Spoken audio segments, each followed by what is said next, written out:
మంచి interesting update. Gadwal జిల్లా Vaddepalli municipality అనూహ్యంగా AFB All India Forward Bloc party జయకేతనం ఎగరేసింది. దీంట్లో మొత్తం 10 వార్డులు ఉండగా 10లో 8 వార్డులు ఏఎఫ్బి కైవసం చేసుకుంది. ఒక స్థానంలో బీజేపీ, ఒక స్థానంలో బీఆర్ఎస్ పార్టీ.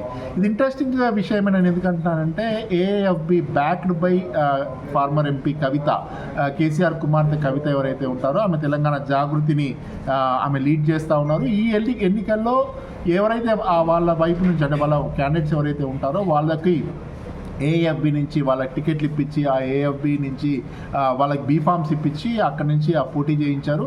చాలా చోట్ల అంటే ఎస్పెషల్గా ఉమ్మడి మహబూబ్ నగర్ జిల్లాలో చాలా చోట్ల ఈ పార్టీకి సంబంధించినటువంటి క్యాండిడేట్స్ అందరూ కూడా బరిలో నిలిచారు. అయితే అనూహ్యంగా ఏఎఫ్బికి సంబంధించి గద్వాల జిల్లా వడ్డేపల్లిలో విజయం సాధించడం అనేటువంటిది నిజంగా వాళ్ళకు ఒక మంచి హైలైట్గా చెప్పుకోవచ్చు. ప్రస్తుతం ఆ వడ్డేపల్లి మున్సిపాలిటీ అయితే ఉందో దాన్ని బీఆర్ఎస్ అక్కడ ప్రజెంట్ మున్సిపాలిటీ బీఆర్ఎస్ చేతిలో ఉంది. దాని నుంచి కవితకు సంబంధించినటువంటి జాగృతికి జాగృతి అభ్యర్థులు పోటీ చేసినటువంటి ఏఎఫ్బి విజయం సాధించిందని చెప్పుకోవచ్చు.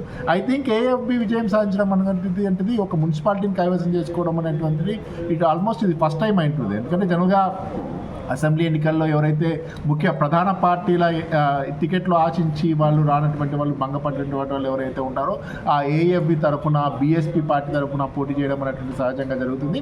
అయితే ఈ ఎన్నికల్లో అనూహ్యంగా తెలంగాణ జాగృతికి సంబంధించినటువంటి అభ్యర్థులు ఏఎఫ్బి తరఫున పోటీ చేయడం, దాంట్లో 10లో 8 కైవసం చేసుకోవడం నిజంగా ఇది ఒక గొప్ప విజయంగా చెప్పుకోవచ్చు. ఒక మున్సిపాలిటీని మొత్తం వాళ్ళు పూర్తి స్థాయిలో ఇంకా బరిలో దిగకముందు పూర్తి స్థాయిలో క్రియాశీల రాజకీయాల్లోకి రాకముందే కవిత సపోర్ట్ చేసినటువంటి ఏఎఫ్బి పార్టీకి సంబంధించినటువంటి క్యాండిడేట్స్ అందరూ విజయం సాధించడం అనేటువంటి ఒక ప్రధానమైనటువంటి అంశంగా చెప్పుకోవచ్చు.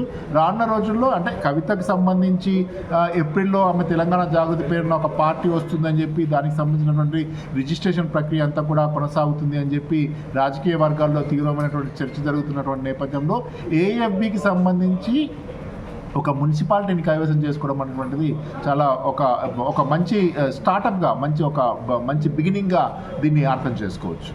ఏఎఫ్బిని ఆమె అక్వైర్ చేసుకుంటారా లేదంటే సొంతంగా జాగృతి పెడతారా అంటే జాగృతి వైపే మొగ్గు చూపేటువంటి అవకాశం ఉంటుంది. జాగృతినే ఒక పూర్తి స్థాయి పొలిటికల్ పార్టీగా పెట్టేటువంటి అవకాశం స్పష్టంగా కనిపిస్తుంది. ఎందుకంటే ఆ రకమైనటువంటి ప్రయత్నాలన్నీ కూడా జరుగుతున్నాయని చెప్పి అంటే ఆమె పార్టీకి సంబంధించినటువంటి నాయకులు ఎవరైతే ఉంటారో ఆమె వెంట బీఆర్ఎస్ నుంచి వచ్చినటువంటి వాళ్ళు కానీ ఆమె మద్దతుదారులు ఎవరైతే ఉంటారో వాళ్ళందరూ కూడా ఎన్నికల్లో పోటీ చేయాలని చెప్పి వాళ్ళందరూ పట్టుబట్టడం. అయితే దాన్ని పూర్తి స్థాయిలో పోటీ చేయడం ఇప్పటికిప్పుడు కుదరదు కాబట్టి ఏఎఫ్బి మద్దతు తీసుకోవడం, ఏఎఫ్బి తరఫున వాళ్ళు పోటీ చేయడం అనేటువంటి జరిగింది.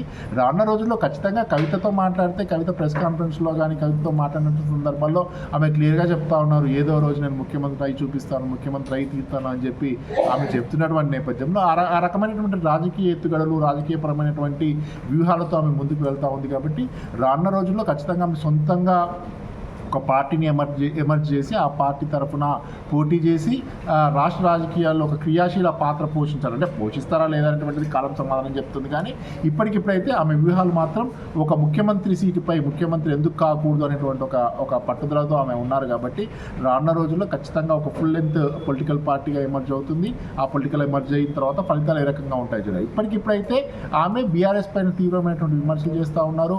నిన్న జరిగినటువంటి సమావేశంలో కూడా ఒక ఆర్టీసీ కళ్యాణ మండపంలో జరిగినటువంటి సమావేశంలో కూడా ఆమె కేసీఆర్ పైన, కేటీఆర్ పైన, పార్టీ రాజకీయంగా అనుసరించినటువంటి వ్యూహాలపైన, ఆ పార్టీ ఏ రకంగా ప్రజలకు దూరమైంది, ఏ రకమైనటువంటి నిర్ణయాలు తీసుకొని ప్రజాగ్రహానికి లోనైంది, ఇటన్నీ కూడా మాట్లాడుతూ వస్తూ ఉన్నారు.